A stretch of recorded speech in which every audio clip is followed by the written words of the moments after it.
السلام علیکم ناظرین، آپ کو اپنے چینل میں خوش آمدید کہتے ہیں۔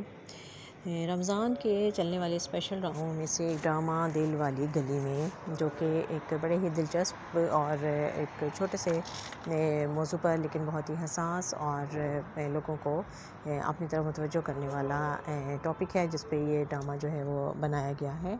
اور حمزہ سہیل اور سجل علی اور ثاقب سمیر ان سب کی اداکاری نے اس ڈرامے میں چار چاند لگا دیے ہیں۔ جب سے ان کپل کی شادی ہوئی ہے تو یہ مسائل کا شکار ہیں۔ پہلے جو موجی تھا وہ جب بیاہ کر لے کر گیا ڈی جی کو، اور اس کے گھر میں مسئلے کھڑے ہو گئے کہ اس کے جو اٹیچ بات نہیں تھا، جو کہ ڈیجو نے اس چیز کو بڑا مسئلہ بنایا، اور پھر جب مسائل کھڑے ہوئے اور پھر وہ ناراض ہو کر اپنے میکے آ گئی ہے، اور اب موجی جو ہے وہ کوشش کر رہا ہے کہ وہ الگ اپارٹمنٹ لے لے، لیکن ابھی اس کی ملازمت جو ہے وہ اتنی مضبوط نہیں ہے کہ وہ اتنا سب کچھ افورڈ کر سکے، اور وہاں پر بھی اس کو ڈانٹ پڑتی ہے کہ جب وہ اپنا کام صحیح طریقے سے نہیں کر پاتا اور ساتھ وہ ان پریشانیوں میں لگا ہوا ہے، تو وہ ظاہر ہے کہ کیسے، اور وہ اسی پریشانی میں مبتلا ہے، اور وہ اس کو سمجھ نہیں آتی جب وہ اسے اپنے مینیجر سے بھی اپنے مالک سے بھی ڈانٹ پڑتی ہے۔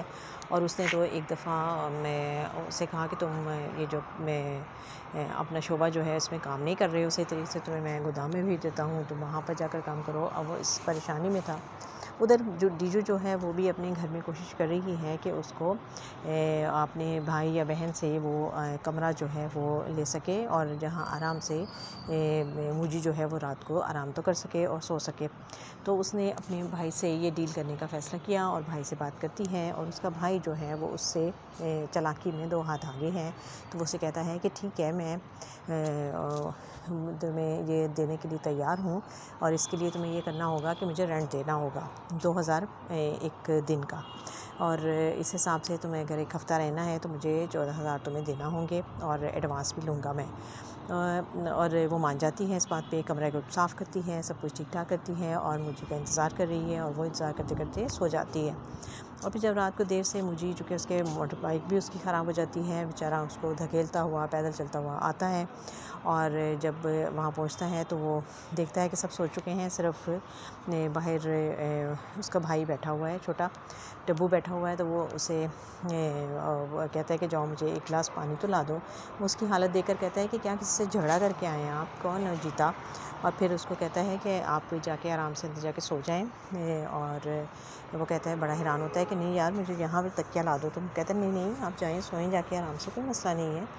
اور پھر اسے کہتا ہے کہ آپ صبح کب جائیں گے؟ مجھے ڈیل ہوئی ہے ہماری، اور رینٹ جو ہے وہ 2000 اس نے مجھے دے دیا ہے، اور ابھی ایڈوانس میں 7000 اور دینا ہے آپ کو، اس میں سے 5000 آپ نے مجھے اور دینا ہے۔ تو وہ بڑا حیران ہوتا ہے، اور پھر کہتا ہے کہ ہاں آپ کو ڈیجو نے آپ سے کوئی بات نہیں کی؟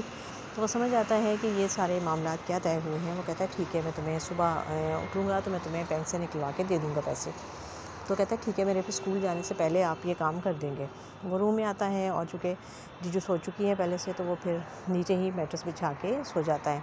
ڈیجو جب صبح اٹھتی ہے تو وہ اسے دیکھتی ہے، اور اسے بڑا افسوس ہوتا ہے۔ تو اسے کہتی ہے کہ تم نے مجھے اٹھایا کیوں نہیں؟ اتنی دیر میں ڈبو آ جاتا ہے اور دروازہ بجاتا ہے۔ اسے کہتا ہے میری بہن آنے والی ہے، ڈیجو کو موجی کو اٹھا دو، اور اسے کہو کہ اسے جانا تھا کہیں جلدی کام سے۔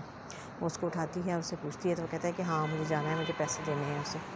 اور پھر جب وہ ناشتے کی ٹیبل پر آتی ہے تو چھوٹی بہن جو ہے وہ ماں کے سامنے سارا پورٹ کھول دیتی ہے کہ اس نے تو، اور آتے ہوئے موجی جو ہے وہ کچھ گھر میں راشن وغیرہ چیزیں لے کر آتا ہے، اور ادھر ماں کی طرف بھی جاتا ہے، اس کو بھی دے کر آتا ہے، اور ادھر بھی لے کر آتا ہے چیزیں۔ تو وہ چھوٹی بہن دیکھ کے بڑی خوش ہوتی ہے، کہتی ہے واہ یہ تو بڑا سامان آ گیا ہے، موجی جو ہے وہ راشن میں سے میرا خیال ہے سیمپل لے کر آ گیا ہے۔ تو ماں کہتی ہے کہ بری بات ہے، اس کے سامنے ایسا کچھ مت کہنا، اچھا نہیں لگتا۔ تو کہتی ہے کہ ہاں بھائی، اس نے تو سب کو خرید لیا ہے، آپ کا راشن آ گیا، اور ڈبو کو پیسے مل گئے، اور یہ آ کے اپنے باپ کی گود میں بیٹھ گئی۔ تو ماں بڑا حیران ہوتی ہے کہ یہ کیا کہہ رہی ہے تم؟ کہتا ہے، وہ کہتی ہے کہ اس نے مجھ سے میرے جو اسپیکرس تھے وہ اس نے مجھ سے خریدے ہیں، اور وہ پیسے اسی کے لیے تو پیسے اسے چاہیے تھے، جو کہ موجی صبح صبح گیا ہے بینک، اور پیسے دلا کے اسے اسکول چھوڑے گا، اور پھر وہ آ جائے گا، اپنے آفس چلا جائے گا۔ ماں کو یہ سن کے بڑا دکھ ہوتا ہے کہ یہ اس نے کیا کیا ہے بچے نے۔ وہ کہتی ہے وہ آئے تو صحیح، میں اس کو پوچھتی ہوں۔ اب یہاں پر ایک کہانی پھر بدل گئی ہے. جیجو نے بڑی کوشش کی تھی کہ وہ روم سیٹ کیا تھا اس نے، لیکن پھر وہ بڑی پریشان ہو کے مجھے کو فون کرتی ہے. تو وہ کہتا ہے کہ کیا ہو گیا ہے؟ تو کہتی ہے کہ وہ ساری کہانی امی کو پتہ چل گئی ہے، اور اس نے ہمارا سامان جو ہے وہ اٹھا کے باہر پھینک دیا ہے اور کمرہ لاک کر دیا ہے، اور اس کی خوب پٹائی ہوئی ہے. امی نے اس کی خوب کلاس لی ہے. تو کہتا ہے اچھا تم پریشان نہیں ہو. اور پھر جو اس کا فیکٹری کا مالک ہے، جب اس کو ساری صورتحال پتہ چلتی ہے کہ یہ پریشان ہے، تو وہ پھر اس کو کہتا ہے کہ تم آج کا تم نے ٹارگیٹ بڑا اچھا پورا کیا ہے، تو میری طرف سے انعام ہے، تم کل کی چھٹی لو اور تم جاؤ اپنی بیوی کو لے کر گھومو پھرو. وہ کہتا ہے نہیں سر، ایسا نہیں، مجھے اپنا ٹارگیٹ پورا کرنے دیں. تو وہ کہتا ہے کہ نہیں بھائی، میں تمہیں چھٹی دے رہا ہوں اور میں تمہیں VIP جگہ بھی دوں گا، تم لوگ جاؤ، جا کے آرام سے انجوائے کرو. وہ پہلے تو پریشان ہوتا ہے، لیکن پھر وہ جیجو کو فون کر کے کہتا ہے کہ میرے مالک نے ہمارے لیے ڈنر کیا ہے اور تم تیار رہنا. وہ بڑا اچھا سا تیار ہوتی ہے، جس کو دیکھ کے ماں بڑا خوش ہوتی ہے کہ میری بیٹی کتنی پیاری لگ رہی ہے. لیکن اس کی بہن جو ہے وہ کہتی ہے کہ یہ تم انارکلی بن کے کہاں جا رہی ہو؟ تو کہتی ہے کہ ہمارا ڈنر ہے، اور کہتی ہے اچھا تو یہ کپڑے پہن کے موٹر سائیکل پہ بیٹھ کے جاؤ گی؟ وہ کہتی ہے نہیں، انہوں نے اپنی گاڑی اور ڈرائیور بھیجا ہے اور ہم وہیں جا رہے ہیں، ہم کھانا کھائیں گے ان کے ساتھ، اور پھر رات بھی ہم وہیں رکیں گے. اور پھر جب وہ آتی ہے تو وہ ایک ریسٹ ہاؤس جیسا کوئی کمرہ ہے اور جگہ ہے، اور جہاں پر وہ ان کو آ کر ٹھہراتا ہے اور ان کو کہتا ہے کہ تم لوگ جب میں تھوڑی دیر میں کھانا لے کر آ جاؤں گا اور آپ لوگ انجوائے کریں یہاں پہ. اس کے جانے کے بعد جیجو بڑی حیران ہوتی ہے کہ تم مجھے کہاں لے کر آ گئے ہو؟ تو تم نے اسے جھوٹ بولا، تم نے تو کہا تھا کہ وہ حاجی صاحب ہوں گے، ان کی فیملی ہوگی، تو میں اس لیے تو اتنا تیار ہو کے آئی تھی. تو مجھے کو بڑا غصہ آتا ہے. وہ کہتا ہے کہ کیا ہم لوگ جو ہیں وہ دوسروں کے بارے میں سوچتے رہیں گے؟ ہم اپنی زندگی کب انجوائے کریں گے؟ اگر ہمیں تھوڑی پرائیویسی ملی ہے تو ہمیں انجوائے کرنا چاہیے.